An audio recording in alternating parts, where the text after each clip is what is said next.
Hello students, welcome back to my channel Tor English classes.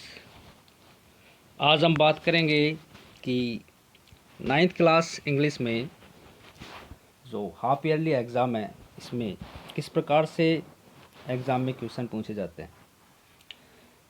English में half yearly में जो आपका paper होगा उसमें सबसे पहले आपको देखने को मिलेगा, फर्स्ट क्वेश्चन आपको देखने को मिलेगा, read the following passage and answer the question. यानी कि सबसे पहले आपको जो पहला क्वेश्चन मिलेगा वो एक पैसेज मिलेगा, ठीक है ना।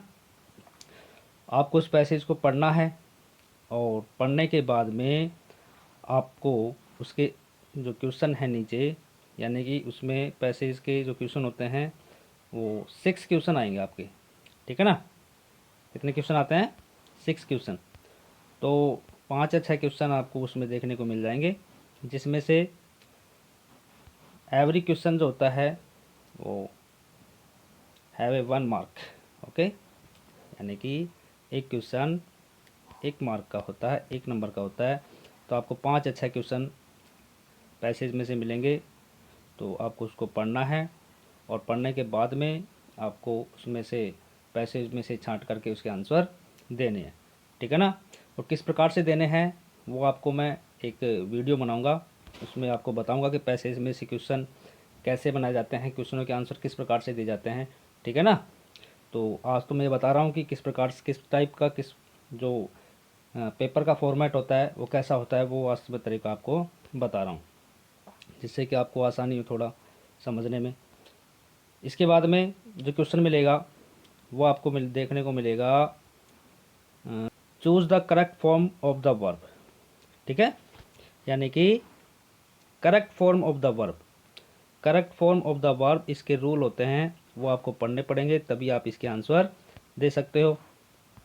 जैसे ब्रैकेट्स के अंदर आपको एक सेंटेंस मिलेगा, सेंटेंस में आपको वर्ब मिलेंगी, जैसे कम, ओके, तो COME, ये आपको ब्रैकेट्स में है। अब इसका आंसर आपको, जैसे ब्लैंक्स है, उस ब्लैंक्स में से आपको कैसे देना है, ठीक है ना।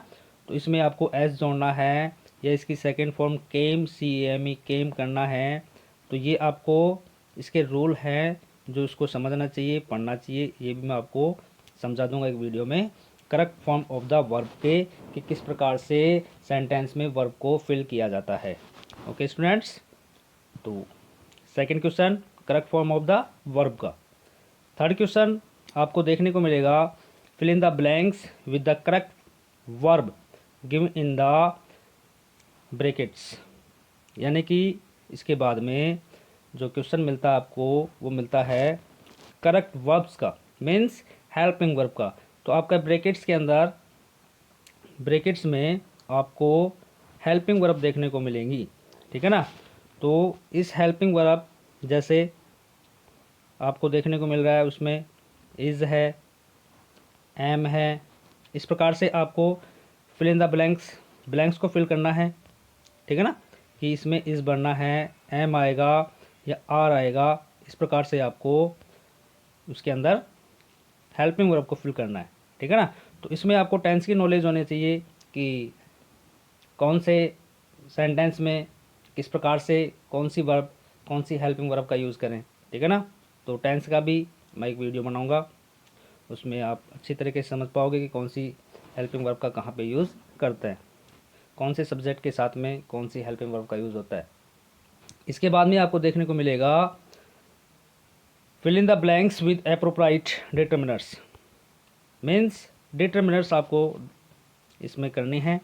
तो डिटर्मिनर्स जैसे फ्यू, लिटिल, ठीक है ना। तो ये आपको सेंटेंस में के अकॉर्डिंग आपको करना है कि फ्यू का यूज़ कहाँ पे होगा, लिटिल का यूज़ कहाँ पे होगा, ठीक है, और ए फ्यू का यूज़ कहाँ पे होगा, और ए लिटिल का यूज़ कहाँ पे होगा। इस प्रकार से आपको डिटर्मिनर्स इसमें फिल करनी होगी। तो ये आपका ग्रामर का पोर्शन है, इसमें से डिटर्मिनर्स आती हैं। तो 9th क्लास में डिटर्मिनर्स है, मॉडल्स है, और प्रीपोजिशन है। तो ये क्वेश्चन आपको देखने को मिलेंगे, आप इनको करोगे, ठीक है ना। किस प्रकार से आपको ये डिटरमिनर्स करनी है, तो इसका भी एक वीडियो मैं बनाऊंगा डिटरमिनर्स का, जिसमें आप बहुत ही आसानी से डिटरमिनर्स को फिल कर पाओगे, ठीक है स्टूडेंट्स। तो चलिए नेक्स्ट क्वेश्चन देखते हैं। इसके बाद में आपको देखने को मिलेंगे प्रीपोजिशन, ठीक है, कि प्रीपोजिशन को किस प्रकार से आप सॉल्व करोगे। जैसे इन का यूज़ कहाँ पे होगा, ऑन का यूज़ कहाँ पे होगा, तो ये प्रीपोजिशन है। एट का यूज़ कहाँ पे होगा, इनटू का यूज़ कहाँ पे होगा, तो सभी प्रीपोजिशन आपको पढ़ने पड़ेंगे और समझना पड़ेगा। इसी के बाद आप सही तरीके से प्रीपोजिशन को उसका सही आंसर दे पाओगे, ठीक है ना। तो ये मैं आपको आज इसका केवल फॉर्मेट बता रहा हूँ कि किस प्रकार से 9th क्लास में इंग्लिश के पेपर में किस प्रकार से उसके क्वेश्चन आते हैं। तो डिटर्मिनर्स, प्रीपोजिशन, और इसके बाद में आपको मॉडल्स के क्वेश्चन मिलेंगे, मॉडल्स के, और इसके बाद आपको जो क्वेश्चन हैं वो देखने को मिलेंगे। आंसर द फॉलोइंग क्वेश्चन, ये आपकी बुक्स में से हैं, ठीक है ना। तो बुक्स के क्वेश्चन आपको याद करने पड़ेंगे, तभी आप इसके आंसर दे पाओगे। फिर आपको 4 या 5 क्वेश्चन, सबसे पहले आपको 40 से 60 शब्दों के अंदर क्वेश्चन मिलेंगे। क्वेश्चन होंगे 40 से 60 शब्दों में, जिसके आंसर आपको देने होंगे। तो आंसर द फॉलोइंग क्वेश्चंस, तो ये आपके बुक्स में से आएंगे, तो इनको आपको करना पड़ेगा, ठीक है ना। उसके बाद में आपका जो ग्रामर राइटिंग का सेक्शन है उसमें से आते हैं, जैसे लेटर्स हो गया, ठीक है ना।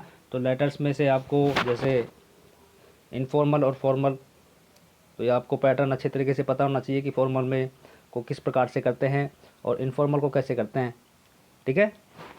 ये इसका वीडियो मैंने बना रखा है, उसमें जाके देखो कि फॉर्मल किस प्रकार से लिखते हैं और इनफॉर्मल कैसे लिखते हैं, बड़ी आसानी से आप उसको समझ पाओगे।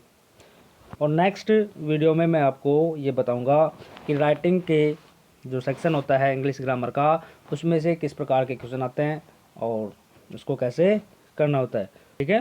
तो अगर ये आपको जानकारी अच्छी लगी है तो आप इस चैनल को लाइक करें और सब्सक्राइब करें, ठीक है।